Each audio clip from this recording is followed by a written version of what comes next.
बोलो जयकारा बोल मेरे श्री गुरु महाराज की जय। सभी गुरुमुख प्रेमियों से सब प्रेम, जय सच्चिदानंद। कितना भागों से भरा हुआ जीवन है ये एक गुरुमुख का, सेवक का, कि परमात्मा ने अपार दया करके ये जन्म दे दिया। सतगुरु की शरण मिल गई, सतगुरु के दर्शन, सतगुरु के दीदार, सतगुरु के वचन सुनने का अवसर मिलता रहता है, मिल रहा है। बड़े ही सौभाग्यशाली हैं हम। जीवन तो अनेक अनेक लोगों को इस दुनिया में मनुष्य का मिला हुआ है, लेकिन हर किसी को सतगुरु की शरण नहीं मिली। हर किसी को ऐसा सौभाग्यशाली अवसर नहीं मिला हुआ। जीवन मनुष्य का मिलना बहुत बड़ी एक उपलब्धि है, उपहार है प्रभु की ओर से। लेकिन बस इतना ही। लेकिन अब मनुष्य जीवन प्राप्त होने के बाद अगर इसका लाभ ना मिले, मनुष्य जीवन का लाभ क्या है ये समझ ना मिले, पिछले प्रारब्ध कर्मों के अनुसार, पुण्य कर्मों के अनुसार ये मनुष्य का जीवन मिला है। लेकिन मनुष्य जीवन में कुछ ऐसे कार्य न करें जिसके लिए मनुष्य जीवन मिला, वो काम न करें जिसके लिए मनुष्य जीवन मिला, तो फिर बाकी तो आम इंसान की जिंदगी को हम देख समझकर शिक्षा प्राप्त कर सकते हैं, समझ सकते हैं कि उनका क्या होगा। पुण्य कर्मों से ये जीवन मनुष्य का तो मिल गया, लेकिन इस मनुष्य जीवन में अगर भक्ति नहीं की तो फिर मनुष्य जीवन का लाभ क्या उठाया। आज सतगुरु ने अपनी दया करके जो हम पर मेहरबानियां की हैं, उपकार किए हैं, उपकार पर उपकार किए चले जा रहे हैं, कि अगर हमें मनुष्य जीवन दे करके यूं ही खुला छोड़ दिया होता कि जाओ भाई मनुष्य जीवन तुम्हें मिल गया है, अब तुम जानो तुम्हारा काम, तुम्हारी क्या अकल है, क्या बुद्धि है, उसके अनुसार जीवन निर्वाह करो, जीवन व्यवहार करो, और ये मनुष्य जीवन पूरा कर लो, तो हम क्या करते? क्या हमें समझ थी कि 5 नियम क्या हैं, भक्ति क्या है, श्री आरती पूजा क्या है, सेवा क्या है, सत्संग क्या है, दर्शन क्या है, ध्यान क्या है, सुमरन भजन अभ्यास क्या है? कैसे पता चलता? हालांकि बड़े बड़े ग्रंथ छपे हुए हैं, बड़े बड़े ग्रंथ लिखे जा चुके हैं, वेद शास्त्र लिखे जा चुके हैं, उनको पढ़कर भी क्या हम अपनी अक्ल और बुद्धि से जान पाते कि कैसे भगवान का नाम जो है सुमरन करना है, और वो नाम कहाँ से प्राप्त होगा, कहाँ से हमने वो नाम की प्राप्ति करनी है,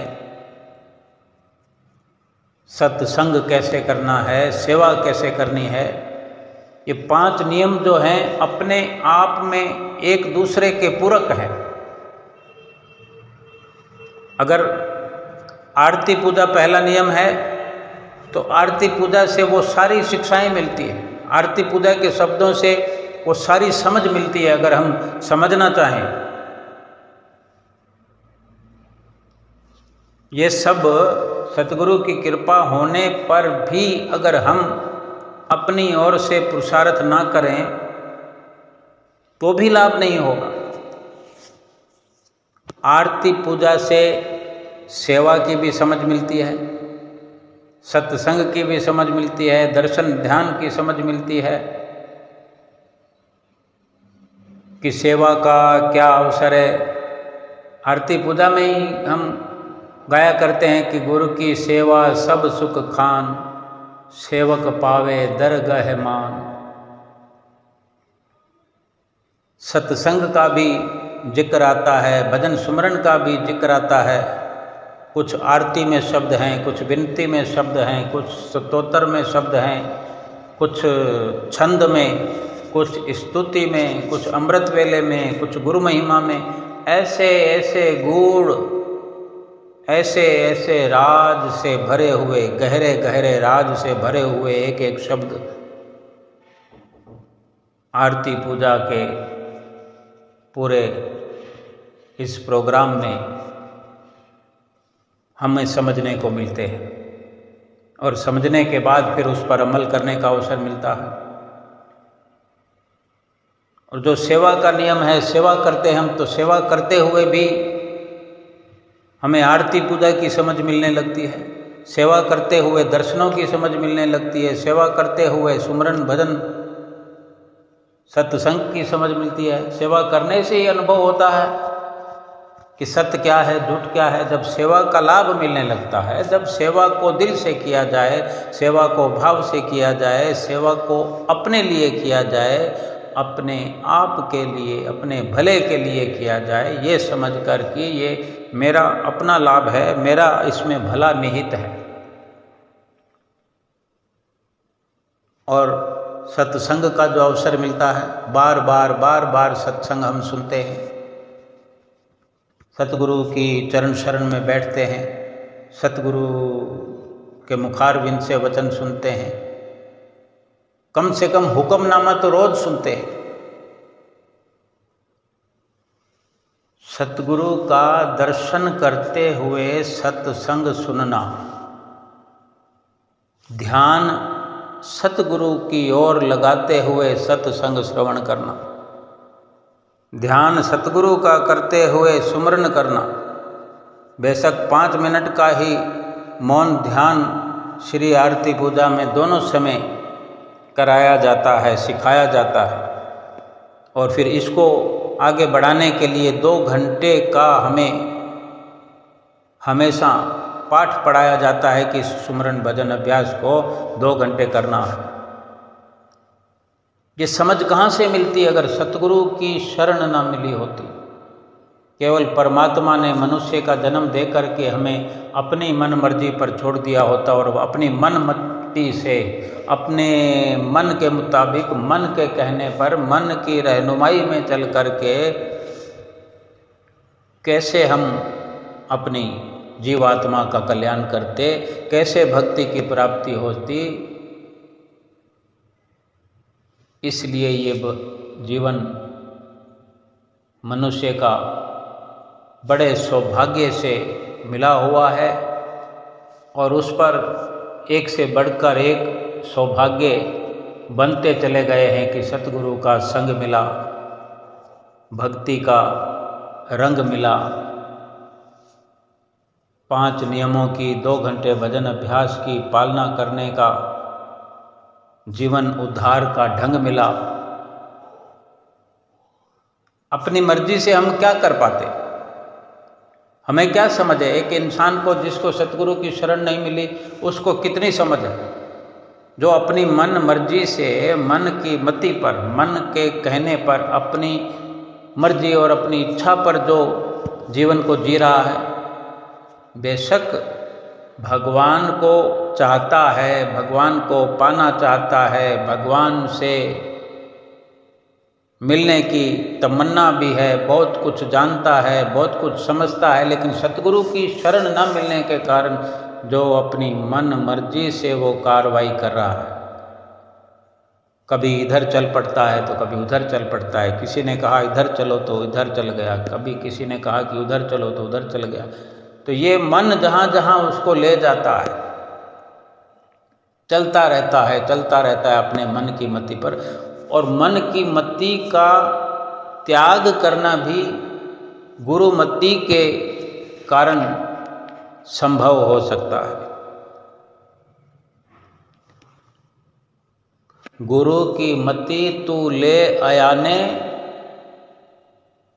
गुरु की मति बिना बहु डूबे सयाने। महापुरुष फरमाते हैं जीव गुरु की मति धारण कर, यानी गुरु की शरण लेकर के गुरु की मति पर चल, गुरु के विचारों पर चल, क्योंकि गुरु की मति के बिना, सतगुरु की शरण बिना बड़े से बड़े सयाने चतुर इस दुनिया में आकर भव सागर में डूब गए हैं, डूबते रहे हैं, डूबते चले जा रहे हैं और डूबते रहेंगे। सतगुरु की शरण मिल जाने से जो हमें समझ आई है, आज हम खुद अनुभव करें कि सतगुरु ने हमें जीना सिखा दिया है। सतगुरु ने इस संसार में, इस भवसागर में रहना सिखा दिया है और सुख से रहना सिखा दिया है, सुख पूर्वक रहना सिखा दिया है। सुख कैसे मिलता है ये सिखा दिया है। लोक भी सुख से भरपूर और परलोक भी हमारा सुख पूर्वक व्यतीत हो जाए, इसकी सारी युक्तियां हमें समझा दी है, सारी उपलब्धियां हमें करा दी है। और जब दर्शन करते हैं, दर्शन करते हुए वास्तव में जो ध्यान हम लगा रहे होते हैं, दर्शन कर रहे होते हैं, हमारी सूरत सतगुरु के दीदार में लगी होती है, क्या अनुभव होता है उस वक्त? क्या कभी हमने सोच विचार करके अनुभव करें कि जब सतगुरु का हम ध्यान लगाए हुए सतगुरु का दीदार सतगुरु के चरणों में बैठ करके करते हैं, हमें अपने पापों की, हमें अपने गुनाहों की एक लंबी फहरिस्त नज़र आती है, एक लिस्ट बनी हुई नज़र आती है। अपने गुनाह याद आने लगते हैं, अपने पाप कर्म याद आने लगते हैं जो इस जन्म में हमसे हो रहे हैं। हम कितना झूठ बोलते हैं, कितना कपट करते हैं, कितनी ठगियाँ करते हैं, कितनी हेरा फेरियाँ करते हैं, किसी को ऊंची नीची बात करते हैं, चालाकियाँ करते हैं। कोई चालाकी करके किसी सीधे साधे इंसान के साथ अपने विचारों को थोप करके ये समझते हैं कि मैंने उसे शीशे में उतार लिया। ये नहीं सोचते कि हमें भी कोई शीशे में उतार रहा है। भगवान सब देख रहे हैं।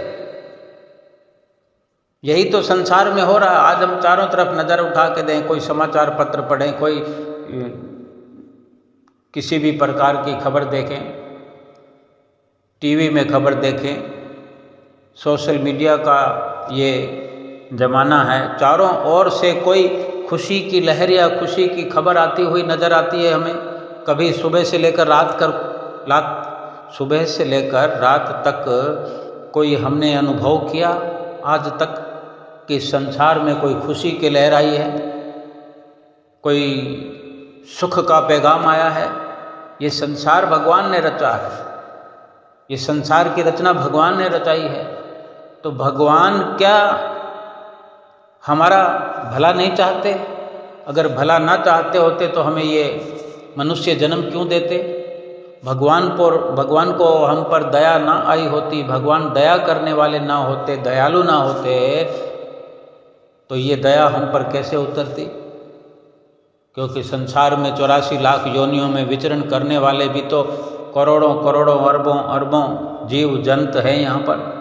कीड़े मकोड़े, मच्छर मक्खी, किरंदे परिंदे, सांप बिच्छू, अनेक प्रकार के जीव जंतु हैं।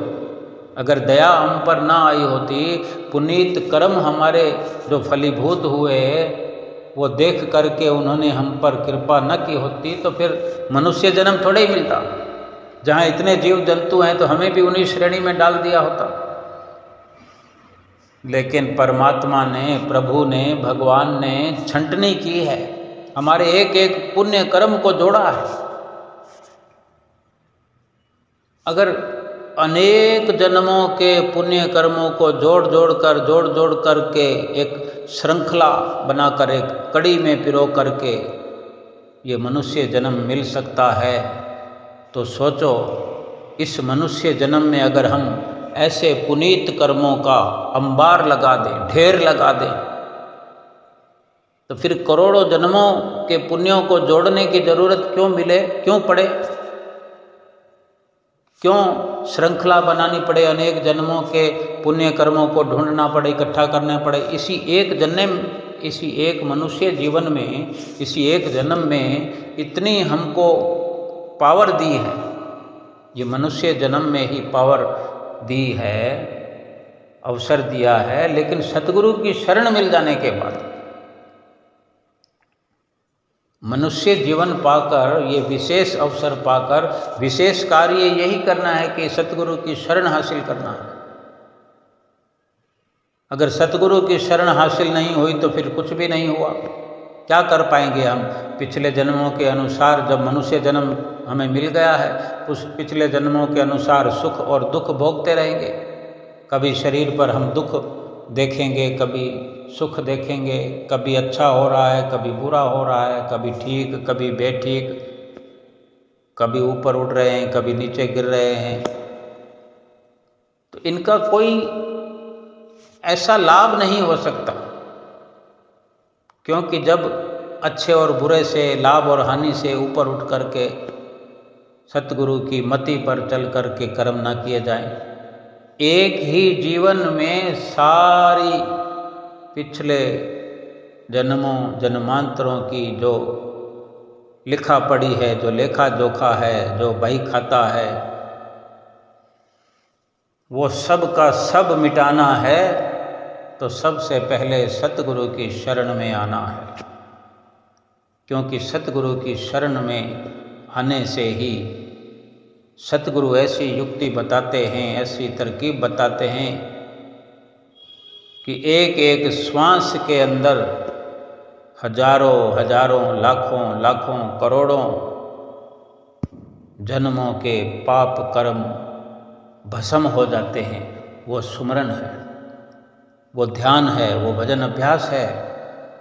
जब हम सुमरन भजन अभ्यास कर रहे होते हैं तब कैसी विचारधारा हमारे अंदर होती है, दर्शन कर रहे होते हैं तब हमारे अंदर कैसे विचार चलते हैं, जब आरती पूजा कर रहे होते हैं तो कैसी विचारधारा हमारे अंदर चलती है, जब सेवा कर रहे होते हैं तो क्या विचार हमारे अंदर चलते हैं, वो सब हम अपना अनुभव करें। केवल ये नहीं कि आरती पूजा के अंदर खड़े हों तो फिर हम टाइम देखते रहें, घड़ी देखते रहें, कब पूरी होगी, कब पूरी होगी, कब ख़त्म होगी, कब जान छूटेगी, अभी बहुत लंबी आरती पूजा है।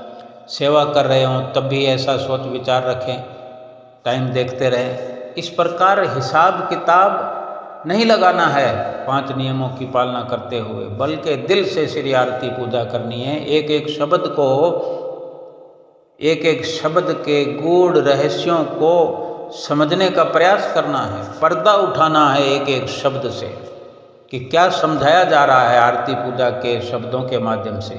सेवा जो करते हैं तो सेवा के अंदर अनुभव करें। अगर अनुभव करेंगे, जानने की कोशिश करेंगे तो सेवा, श्री आरती पूजा, सत्संग, सुमरन, दर्शन, ध्यान, इन सभी को करते हुए अपने पाप कर्म जो हमें याद आएंगे, बेशक इस जीवन के ही सही, क्योंकि इस जीवन में भी इतने पाप हम कर चुके हैं, लेकिन जब वो पाप याद आते हैं, सामने हमें दर्शन करते हुए, आरती पूजा करते हुए, सेवा, सत्संग और सुमरन करते हुए उन पापों का जो स्मरण हो आता है, याद बनाती है, तो एक पश्चाताप हमारे अंदर से उठता है और क्षमा याचना के हम भीतर ही भीतर गीत गाते हैं, क्षमा याचना की पुकार करते हैं कि जो मैं अब तक करता रहा हूँ वो मुझसे बहुत बड़े गुनाह हुए, मुझे माफ़ी मिल जाए, मुझे क्षमा मिल जाए और आगे के लिए ऐसे कर्म, ऐसे पाप मैं नहीं करूँगा। और वास्तव में ऐसी सारी प्रेरणाएं ये सतगुरु की दया से प्राप्त होती है, सतगुरु की कृपा से प्राप्त होती है, सतगुरु की रहमतों से प्राप्त होती है। तो सतगुरु की शरण में तो आना हमारा पहला काम है। मनुष्य जीवन प्राप्त करने के बाद यही एक अहम कार्य है जो मनुष्य जीवन में करने वाला है, सतगुरु की शरण हासिल करना। और सतगुरु की शरण हासिल करने के बाद में फिर कोई मुश्किल काम नहीं है। फिर तो सतगुरु के हवाले अपने आप को कर देना है और सतगुरु स्वयं हमें संभालने वाले हैं, हमारा ध्यान रखने वाले हैं, हम पर नज़र रखने वाले हैं। कोई कहीं अनहोनी, कोई ऐसी दुविधा हम पर आने ही नहीं देंगे, क्योंकि हमने जो स्वीकार कर लिया सतगुरु की शरण में आकर के कि हमने सतगुरु की मति पर चलना है, मन की मति को हमने त्याग देना है, मन को अपने सतगुरु के चरणों में सौंप देना है। और ये विचार हम बड़ी आसानी से अगर हम स्वीकार करते हैं कि हम आरती पूजा नित्य प्रति करें,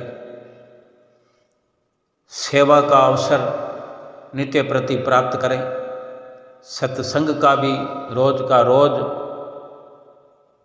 हमें ये नियम स्वीकार्य हो कि हम सत्य का संग करें, झूठ से किनारा करें, सत्संग के वचन सुने, पढ़ें या सुनाएं।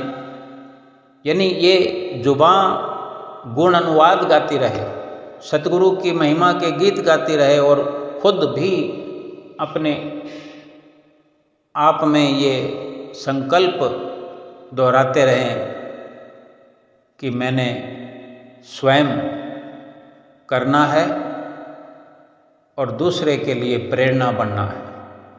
सतगुरु से प्रेरणा लेकर ऐसी अमली कार्रवाई करें जो कि दूसरों के लिए भी हम प्रेरणा बन जाए। हर कार्य हमारा, हर कर्म हमारा दूसरों के लिए प्रेरणादायक हो। हम अपने घर में बड़े हैं तो ऐसा हमारा जीवन होना चाहिए, ऐसा व्यवहार होना चाहिए कि सतगुरु की आज्ञा को ही शिरोधार्य करके हम पल पल, श्वास श्वास इस जीवन को व्यतीत करते रहे। संसार के सुख बेशक मन मति से इंसान पा लेते हैं, पा रहे हैं, जिनके प्रारब्ध में सुख लिखा है, शरीर का सुख उन्हें मिल रहा है। किसी ने दान किया, पुण्य किया, किसी ने योग साधनाएं की, किसी ने किसी की मदद की, इन सब के बदले बढ़ चढ़ करके इस जीवन में उसे शरीर का सुख मिलता है, धन का सुख मिलता है, परिवार का सुख मिलता है। सुख वैभव को प्राप्त करके वो सुखपूर्वक ये जीवन तो व्यतीत कर लेता है। लेकिन फिर क्या एक जीवन में सब पूर्ति हो जाती है? किसी भी प्रकार से कोई पूर्ति हो सकती है? एक जीवन तो मात्र एक ट्रेलर है, एक सैंपल है, यहाँ से शुरुआत है। हम चाहे तो ऊपर जा सकते हैं, चाहे फिर नीचे जा सकते हैं। ऊपर जाने वाले यानी 84 लाख योनियां भोग कर आए तो ये नर योनि मिली। अब नर योनि को पाकर के नारायण के अगर गीत गाते हैं, नारायण की भक्ति करते हैं, सतगुरु की शरण पा करके नारायण की प्राप्ति वाला यत्न करते हैं, प्रभु की प्राप्ति वाला यत्न करते हैं, पुरुषार्थ करते हैं, भक्ति की कमाई करते हैं, तो नर से नारायण ही बन जाएंगे। और नर योनि में नारायण वाले रास्ते पर नहीं चले, प्रभु की भक्ति वाले रास्ते पर नहीं चले, सतगुरु की शरण भी हासिल नहीं की, तो नर से जानवर भी बना दिए जाएंगे। यानी 84 लाख योनियों को छोड़कर आए और 84 लाख योनियों में ही बड़ी सरलता से चले जाएंगे, क्योंकि 84 का प्राप्त करना बड़ा सरल है। अगर 84 लाख योनियों को पाना सरल है, तो अगर सतगुरु की शरण मिल जाए तो प्रभु की प्राप्ति करना उससे भी सरल है। भक्ति करना इसलिए मुश्किल लगता है कि सतगुरु की शरण को हासिल करने के बाद भी, सतगुरु की शरण में आने के बाद भी स्वीकार नहीं किया, सतगुरु की मति को अपनाया नहीं, अमली जीवन का लक्ष्य बनाया नहीं, सतगुरु की शरण हासिल कर लेने के बाद भी हम खाली के खाली रह जाते हैं, कोरे रह जाते हैं। उसका यही एक कारण है कि हम खुद अनुभव करें कि हम आरती पूजा करते हैं तो अपने मन को पूरा लगा नहीं पाते। मन लगता है या नहीं लगता, ये सवाल नहीं है, बल्कि सवाल ये है कि मन को हम लगाते हैं या नहीं लगाते, क्योंकि मन को जहाँ लगाओ वो वहीं पर लगता है। सारे संसार के कार्य करते हैं तो क्या बिना मन के लगाए करते हैं? मन लगता है, मन को लगाते हैं, तभी तो वो कार्य सफल होता है। भक्ति में ही सफलता क्यों नहीं मिलती? कि हम मन को लगाते नहीं। जो भक्ति में मन को लगाते हैं, लगा लेते हैं, उनके लिए भक्ति आसान हो जाती है, सरल से सरल हो जाती है।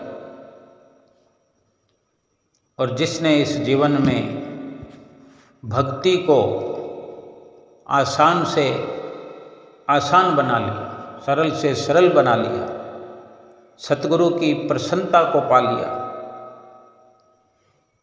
उसका ये जीवन भी सफल और परलोक भी सफल। 84 लाख योनियों के सब कर्म भस्म हो जाएंगे, नाश हो जाएंगे, सारा लेखा जोखा समाप्त हो जाएगा, कोई हिसाब किताब बाकी नहीं रहेगा। और ये आत्मा श्री आरती पूजा करने से, सेवा करने से, सत का संग करने से, सतगुरु का बार बार दर्शन करने से, सतगुरु का बार बार ध्यान करने से, ध्यान में लीन होकर रहने से आत्मा पवित्र पाक साफ होकर के उसी पवित्र परमात्मा के साथ एकाकार हो जाएगी। कहीं कोई मुश्किल भगवान ने नहीं रखी। भगवान ने इस संसार के अंदर इंसान बनाकर हमें भेजा है, तो सारी शरीर की जैसे मूलभूत सुविधाओं का ख्याल रखा हुआ है, शरीर की ज़रूरतों को पूरा करने के लिए सारी योजनाएं बनाई है, सारी सुख सुविधाएं बनाई है। तो सोचो, शरीर के लिए इतना सब पुरुषार्थ अगर भगवान हमारे लिए कर रहे हैं, तो क्या हमारी आत्मा के लिए उन्होंने कोई योजना नहीं बनाई, कोई विचार न किया होगा? ये हमें जानने की ज़रूरत है। लेकिन हम केवल संसार की मन लुभावन सुख सुविधाओं में लीन होकर के मन को उस पर कुर्बान कर देते हैं। मन का लगना तो एक बात, मन को ऐसा लिप्त कर देते हैं कि जोर लगाने पर भी बड़ी मुश्किल से मन वहाँ से हटता है। लेकिन जो अपने मन को संसार से हटाने का प्रयास करते हैं, थोड़ा थोड़ा प्रयास करते हुए भी मन को संसार से, संसार के झूठे क्षणभंगुर नाशवान पदार्थों से, झूठे सुखों से हटाने में कामयाब हो जाते हैं एक दिन। सतगुरु की शरण का मिलना ये पहली निशानी है कि वो सारे संसार के झूठे सुखों से हमें छुड़ाते हैं। संसार के जो झूठे सुख हैं वो सुख कहने के काबिल नहीं है, बल्कि वो असल में दुख है। सुख तो वो नकली हैं, लेकिन दुख वो असल के हैं। इसमें कोई संशय मात्र भी, लेस मात्र भी कोई सोचने विचारने की बात नहीं है। जो वस्तु नकली है उससे कोई उम्मीद नहीं रखी जा सकती। वास्तव में असल जो चीज़ है इस संसार में वो मालिक का नाम है, वो प्रभु का नाम है, जिसका भजन सुमरन करना इस जीवन का पहला काम है। ये जन्म मनुष्य का मिलना भी इसी बात की निशानी है कि प्रभु नाम का सुमरन किया जा सके, भजन अभ्यास किया जा सके, भक्ति की कमाई की जा सके। तभी तो इस लोक से जो झूठे सुखों की हमें बार बार प्राप्ति होती है, हम असल सुख समझ के उसको पाने की कोशिश करते हैं, लेकिन जब हमारे हाथ में कुछ वो सुख का लेस मात्र परछावां आता है, हम थोड़ा बहुत सुख प्राप्त करते हैं, उससे पहले वो दुख बन करके हमारे सिर पर नाचने लगता है। अनुभव तो हमें होता है कि अरे ये भी दुख था, ये भी दुख था, मैंने तो सुख समझा था। संसार के रिश्ते नातों में सुख मानते हैं, सुख मानकर ही रिश्तों को बढ़ाते रहते हैं। कितने दूर दूर के रिश्तों तक हम लेन देन करते हैं, व्यवहार करते हैं, कहाँ आना जाना हम कर रहे हैं, कहीं आ रहे हैं, कहीं जा रहे हैं, कहीं ब्याह हो रहा है, कहीं सगाई हो रही है, कहीं जन्मदिन की बधाई हो रही है, कोई संसार से जा रहा है तो वहाँ पहुँच करके कितना एक दूसरे के साथ रेस्पेक्टफुल जीवन का व्यवहार करते हैं, लेकिन उन मिलता क्या है उसमें? सिवाय दुख के कुछ भी नहीं है। एक दिन समझ आती है कि हाय मैंने क्या किया, पूरा जीवन मैंने यूं ही गंवा दिया, मुझे पहले पता होता तो ऐसे झूठे रिश्ते नातों पर मैं अपना समय बर्बाद ना करता, अपना जीवन बर्बाद नहीं करता। समझाने को तो सतगुरु समझा रहे हैं, लेकिन हम समझ पाएं तब। हम आंख बंद करके संसार के झूठे सुखों पर विश्वास करते चले जा रहे हैं। सतगुरु की शरण में जब भी हम बैठते हैं, सतगुरु के वचनों की कोई पुस्तक, कोई किताब लिखी हुई हम पढ़ते हैं, उसमें भी साफ साफ लिखा हुआ है कि संसार के जो भी सुख नज़र आते हैं वो दिखने के हैं केवल, लेकिन असल में वो दुख हैं, जहर की तरह। ये फल मीठे जहर भरे, सुख थोड़ा विपद घनेरी। ये फल मीठे लगते हैं, लेकिन ऊपर से जब मुंह में उस फल को चबा लिया जाता है, उसको गिटने पर आते हैं, उसको गटकने पर आते हैं, तब एहसास होता है कि ये मीठा तो जुबान पर लग रहा था, लेकिन गले से नीचे उतरता हुआ जहर की मानिद उसका स्वाद आने लगा है। अब क्या करें, वो हमारे अंदर पहुंच जाता है जहर, और जो जहर के प्याले रात और दिन पिएगा तो मूर्छा तो आएगी। लेकिन जो संतों महापुरुषों के कहने मुताबिक सतगुरु की मति के अनुसार चलेगा, सतगुरु जो आगाह हमें हर वक्त करते हैं कि ये दिखने में केवल सुख नजर आते हैं, असल में ये दुखों के सिवा कुछ नहीं है। सुख थोड़ा ऊपर परत चढ़ी हुई है, सुख की केवल परत चढ़ी हुई है, दिखावे की, हमें बरगलाने के लिए, हमें फंसाने के लिए। जैसे कोई ठग किसी से ठगी करता है, पीतल पर कोई पीले रंग की या सोने की परत चढ़ा दी जाए, पानी चढ़ा दिया जाए, दिखने में कैसा वो सोने के मुताबिक दिखेगा, बल्कि सोने से भी सुंदर दिखाई देगा। लेकिन जब असलियत खुलेगी तो कितना दुख हाथ लगेगा। कितनी खुशी हुई थी वो खरीदते वक्त कि सोना सस्ता मिल रहा है, ये नहीं विचारा कि ये सोना है कि पीतल है। लेकिन जब पोल खुली तो पता चलेगा कि इतना कुछ खर्च कर दिया और हाथ में आया क्या, सोने के बदले पीतल। सारे संसार की यही दशा है, सारे संसार का यही रोना है। जहाँ जहाँ भी हम नज़र उठाकर देखें, हर कोई दुखी है, परेशान है। किसी को कोई दुख है, किसी को तन का दुख है, किसी को मन का दुख है, किसी को धन का दुख है, कोई रिश्तों से परेशान है, कोई आर्थिक तंगी से परेशान है, कोई मानसिक स्थिति से परेशान है, कोई शारीरिक स्थिति से परेशान है। लेकिन जो सतगुरु की मति पर चलता है, सतगुरु के कहने पर चलता है, सतगुरु के वचनों की पालना करता है, वो दुखी नहीं है, क्योंकि वो संसार भर पर भरोसा ही नहीं करता।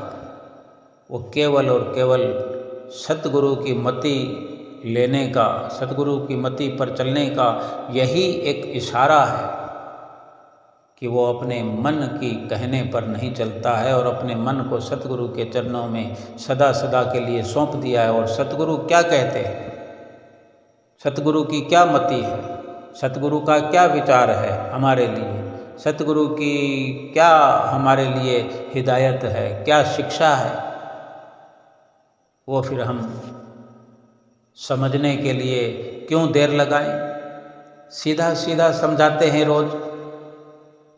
आज भी श्री प्रयाग धाम में ये सत्संग श्री दर्शन हॉल में महात्मा जी सुना रहे थे।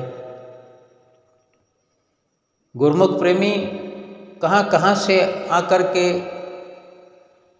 सतगुरु के सामने खड़े होकर दर्शन भी करते हैं, भेटा पूजा भी करते हैं। कैसे निमाणे बन करके, झुक करके, अपने आप को झुका झुका करके सतगुरु के आगे अपने धन भाग मनाते हैं। ये सतगुरु की मति तो है। संसार में कोई किसी चीज़ की कमी नहीं है, क्यों ऐसे सतगुरु के दरबार में जंगलों में चले आते हैं गुरुमुख प्रेमी। इतनी दूर दूर से कष्ट सहन करके, सफ़र की थकान से कोई किसी काम को छोड़कर, कोई किसी काम को छोड़कर आता है। सतगुरु की मति पर चलते हैं, सतगुरु की शरण पा करके सतगुरु का कहना मानते हैं, तभी बार बार सतगुरु के चरणों में चले आते हैं। और अपने घर में सुबह शाम की दोनों समय की आरती पूजा रोज करना, सेवा करना, सत्संग करना, सुमरन दर्शन ध्यान करना, ये इस बात का प्रतीक है कि जिन्होंने अपनी मन मर्जी को सन्मुख नहीं रखा। मन तो कहता है कि कोई अच्छा काम कर ही मत, मन तो कहता है जीवात्मा का कल्याण कर ही मत, चलने दे ऐसे। जो जीवन पहले भोगता आया है, पशु योनियाँ, कीड़े मकोड़े बनता है, फिर से बन जा। लेकिन नहीं, सतगुरु की शरण मिल जाने पर ये जीव मन के भुलावे में नहीं आता, इसीलिए मन को सौंप देता है। और सतगुरु ने क्या योजनाएं हमारे लिए बनाई है, सतगुरु ने क्या हमारे लिए अपने तन पर कष्ट सहन करके ये भक्ति के गूढ़ नियम बनाए हैं, गहरे राज से भरे नियम बनाए हैं। एक एक शब्द का लाभ उठाया जा सकता है, हम इसी जीवन में लाभ उठा सकते हैं और उठाएं। श्री गुरु महाराज जी हम जैसे सेवकों को, गुरुमुख प्रेमियों को ना तो इस लोक में दुखी देखना चाहते हैं, ना परलोक में दुखी देखना चाहते, ना हमें शरीर से दुखी देखना चाहते हैं, ना हमें धन से दुखी देखना चाहते हैं, ना मन से, ना आत्मा से। पूर्ण तौर पर हमें सुख स्वरूप बना देना चाहते हैं कि जब तक इस लोक में रहें हमारा शरीर स्वस्थ रहे, मन स्वस्थ रहे, आत्मा स्वस्थ रहे और भजन भक्ति को बड़े आसानी से करते हुए अपना लोक और परलोक संवार सके। आज के जो वचन महात्मा जी ने सुनाए, आओ सुनते हैं। हम रोजाना सत्संग में ये श्रवण करते हैं कि हम सभी गुरुमुख जन बड़े ही सौभाग्यशाली हैं, क्योंकि सभी गुरुमुखों को रोजाना अपने महाप्रभु जी का पावन श्री दर्शन दीदार होता है। कहते हैं पहले तो मानुष जन्म का प्राप्त होना दुर्लभ है। अगर मानुष जन्म प्राप्त हो भी गया तो महापुरुषों के संगति प्राप्त होना उससे भी ज्यादा दुर्लभ है। अगर महापुरुषों की चरण शरण प्राप्त हो भी गई तो महापुरुषों का दर्शन दीदार उससे भी महादुर्लभ संयोग है। अब हमारे ऊपर महापुरुषों की कितनी अपार कृपा है कि उनकी रहमत से हमें मानुष जन्म भी प्राप्त हुआ और उनकी कृपा से ही पावन चरण शरण भी प्राप्त हुए और उनकी रहमत से ऐसा नजदीकी में पावन श्री चरण कमलों के छत्र छाया में बैठ करके पावन दर्शन दीदार करने का एवं शुभ आशीर्वाद प्राप्त करने का सौभाग्य मिला है। ये महापुरुषों के हम सेवकों पर कितने अनंत उपकार हैं। महापुरुष हमेशा हमें सचेत करते हैं और समझाते हैं कि ये जो मानव जन्म प्राप्त हुआ है ये किसी मकसद को पाने के लिए प्राप्त हुआ है और उस मकसद को पाने के लिए सबसे जरूरी है कि भक्ति की कमाई करना। भक्ति की कमाई करने के लिए महापुरुषों ने अपनी रहमत करके कितने आसान से आसान भक्ति के साधन बनाए हैं। अगर हम बैठकर गहराई से विचार करें, अगर महापुरुषों ने ये भक्ति के साधन ना बनाए होते और हमारे ऊपर ही छोड़ दिया होता, फरमाया होता आपको मानव जन्म प्राप्त हुआ है और भक्ति की कमाई करो, तो हम भक्ति की कमाई करने के लिए साधन कहां से ढूंढते। जहां सारा संसार भक्ति के साधन अपनाता है, अपनी मन मर्जी से किसी भी मंत्र का जाप करता है या जप तप उपवास रखता है, हम भी वही भक्ति के साधन अपना रहे होते। लेकिन जितने भी ये भक्ति के साधन हैं देखने में लगते हैं कि इनसे भक्ति की कमाई होगी, लेकिन ये देखने में पुण्य कर्म होते हुए भी सारे बंधन का कारण है।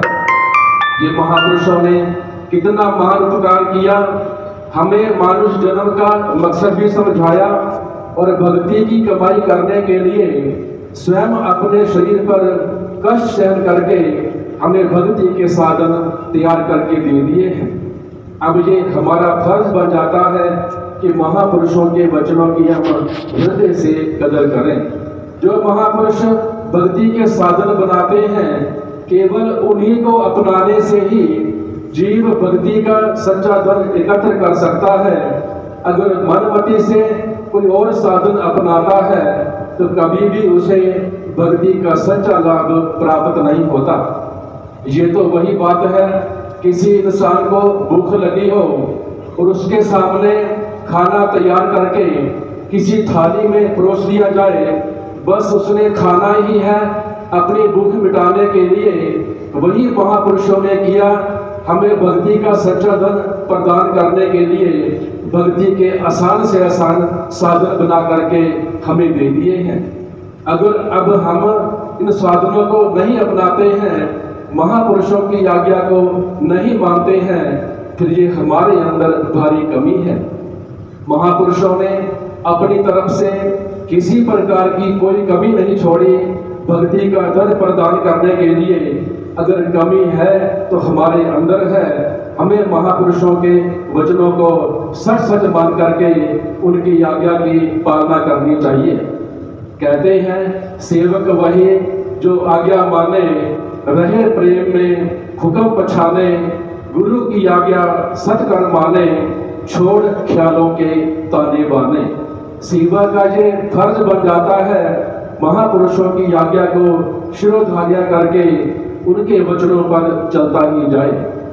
अगर सेवक मनमति से मनमति करता है, कोई भी कार्य करता है तो मन के अधीन होकर के करता है, तो वो कभी भी महापुरुषों की आज्ञा को नहीं मान करके भक्ति के धन को प्राप्त नहीं कर सकता।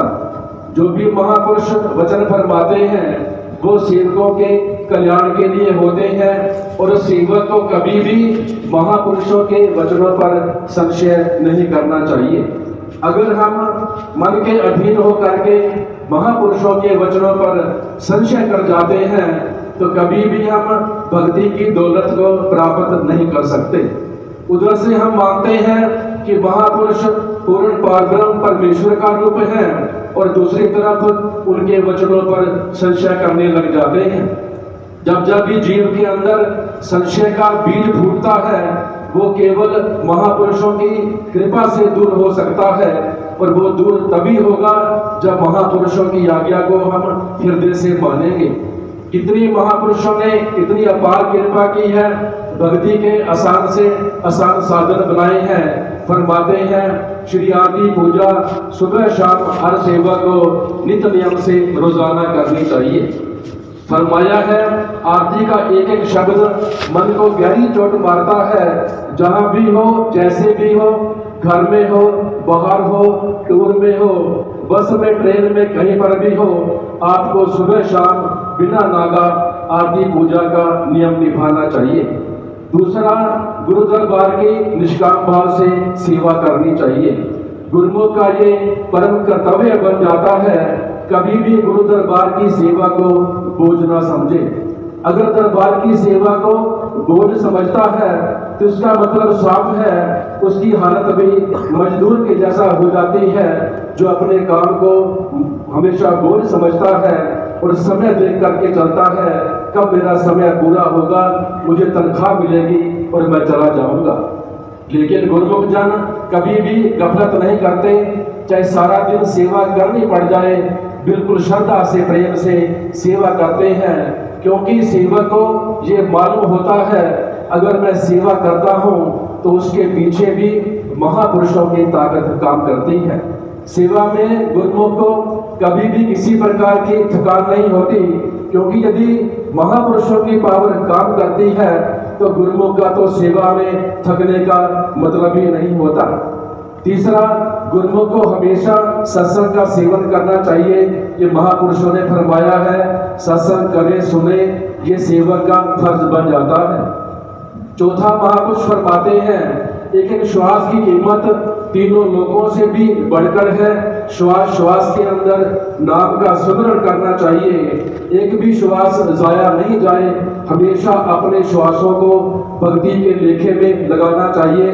और गुरुमुख करते भी हैं, कभी अपने समय को बर्बाद नहीं करते, कभी फिजूल बातों में समय व्यर्थ नहीं गवाते, क्योंकि वे जानते हैं हमारा एक एक श्वास बड़ा ही कीमती है। ये मानव जन्म जो महापुरुषों की कृपा से मिला है, किसी मकसद को पाने के लिए मिला है और हमने इसी जन्म के अंदर ही अपने लक्ष्य को प्राप्त करना है। पांचवा नियम महापुरुषों ने फरमाया है हर गुरुमुख के लिए जरूरी है 2 घंटे का भजन अभ्यास।